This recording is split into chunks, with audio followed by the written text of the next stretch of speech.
Hello everybody, welcome back to Rough Cut Woodworking with me, Sandon Ellefson, and you are Sandon with Sandon. Today we have a very exciting project. We're going to teach you how to make a ukulele.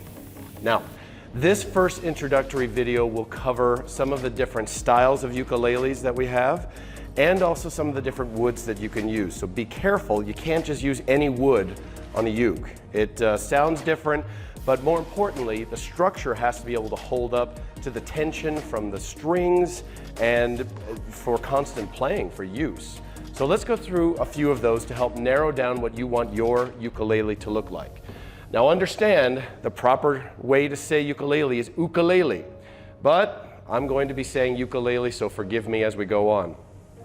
Now, the traditional bell-shaped ukulele, okay, looks kind of like a pear or a bell, however you want to call it. This is the one that is most commonly made where it bends out, bends back in the middle, and has kind of a bigger bell at the base. There are a few other bodies, and in my class there are three that you can pick from. Of course, the traditional, which you just saw, but I've also made two others. We have a triangular one that was inspired more or less from like a rock star guitar that I wanted to try to design. And we're going to talk a little bit more about how to do the designs on the front as well. So we have the triangular one, and last but not least, we have the pineapple ukulele that's shaped as like a pineapple. And on this one, I laser engraved pineapple shapes on it as well. And you can pick any of the three. The actual skills to build them are very similar. There's only a few differences when you're bending wood and the kerfing and so forth, which we'll talk about later. Now, as far as sound, personally, I am not a huge connoisseur of playing ukuleles, so I haven't heard any major difference in sound quality from one style to another. If you can hear a difference, please use the ones I have available and listen and see if there's a difference in sound. Generally speaking, as far as the physics go, the bigger the body, the more it's going to resonate a bit, but ukulele overall is so small, it's not a big difference. So pick the body that you like best. Most people choose a traditional, totally fine, but if you want to go a little outside of the norm, I think that's great. The last thing I wanted to talk about is what do you want to make it out of? So there are some woods that work best for musical instruments. And we can go a little outside of those somewhat, again, because these are so small, but let me share some of the basics and what they look like. So the first one I held up, this one is made from what's called a wormy maple or soft maple. You can see the dark streaks on the front and the back. Worms dig in and you'll see little wormholes all along the face where water gets in and stains the wood, hence the wormy maple. And that's fine for the faces if you'd like, okay, as well. That's on the face for this one. The sides of this one are mahogany, which is very traditional use for musical instruments or ukuleles. Okay, mahogany is a reddish color wood. After it's stained and finished, it turns kind of a deeper red, but the grain pattern is very tight. It's short and tight and straight, generally, for mahogany. Works very, very well for musical instruments. This is one that's used a lot. My next one, this one again used wormy maple for the sides this time, which works just fine. It bends very well. So again, you can see the streaks along the sides of his ukulele. This one was made by my son. But he went out of the traditional norm and made his face and back out of cedar, out of red cedar. Generally, I would not recommend this for a musical instrument, but in his case, he liked the look of it. He doesn't play it a lot, but it looks cool to him. And so it does work. Now, the thing I would not recommend about cedar, you got to be careful, is it's very grainy. It's got a lot of knots, which we had to reinforce with super glue. You know, another knot here. We had to fill a spot because it had a void. Cedar is not generally a good musical instrument wood.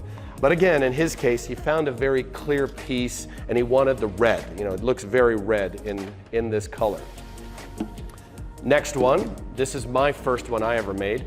I used a very clear maple for the outside, so very few knots, no streaking, that kind of thing. For the faces, I used walnut, which is a wood that we use for musical instruments. It's a little bit on the harder side, so the sound sometimes tends to be a little bit less resonant. The wood is so hard it doesn't rattle as much, it doesn't vibrate as much. However, It still sounds just fine, like a ukulele. And I liked walnut because it had wonderful grain. I love the streak of the heartwood versus the sapwood, and it had a little streak here. And on the front, hopefully you can see it, I found some awesome grain that I book matched, and I liked the look. Again, like my son, I chose walnut because I wanted it to look really cool. So that is why I chose it, and it sounds fantastic. Next one, this one again used maple on the sides. This is a soft maple. We just avoided the worms, if you will. Soft maple on the sides. And this one used mahogany on the faces. Again, very straight grain. And when you cut and book match mahogany, it looks beautiful. It's just a wonderful wood.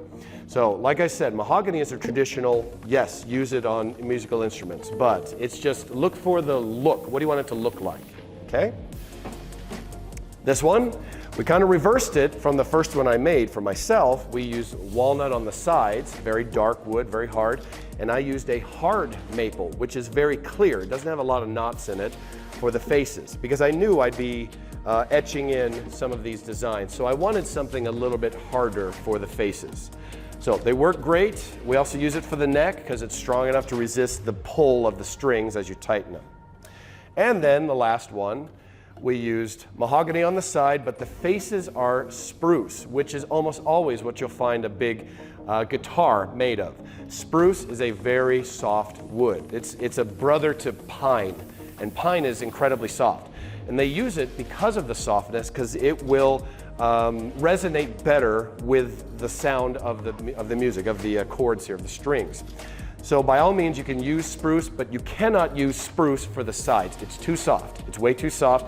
It'll bend fine, but it won't hold up to the stress that we need to do, and certainly not on the neck. We can't use a soft wood. So take a look at some of the designs and ideas and examples that I've got laid out for you, and then decide what shape and decide which woods you want to use. The next thing you need to decide once you have shape and wood type is which part of the ukulele do you want to start on? There's three main areas that you can begin. First, bending the sides. So cutting and bending these sides into shape.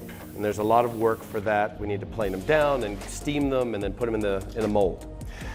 Second, you can do the faces, the back and the front. We kind of make them at the same time, so they're the same thickness and so forth. They're uniform in size and look.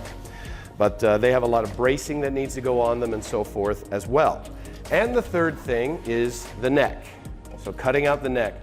The neck generally takes the longest amount of time simply because we have to shape this area, sand it down really nice and smooth for your fingers to hold. Now, it doesn't really matter which one of the three you begin on, because at some point you'll probably be making all three of them at the same time.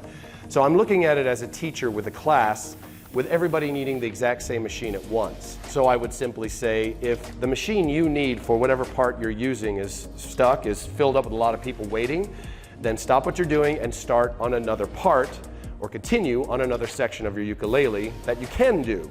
And that way everybody shifts around and can use equipment, and we don't have a lot of bottlenecks as you go.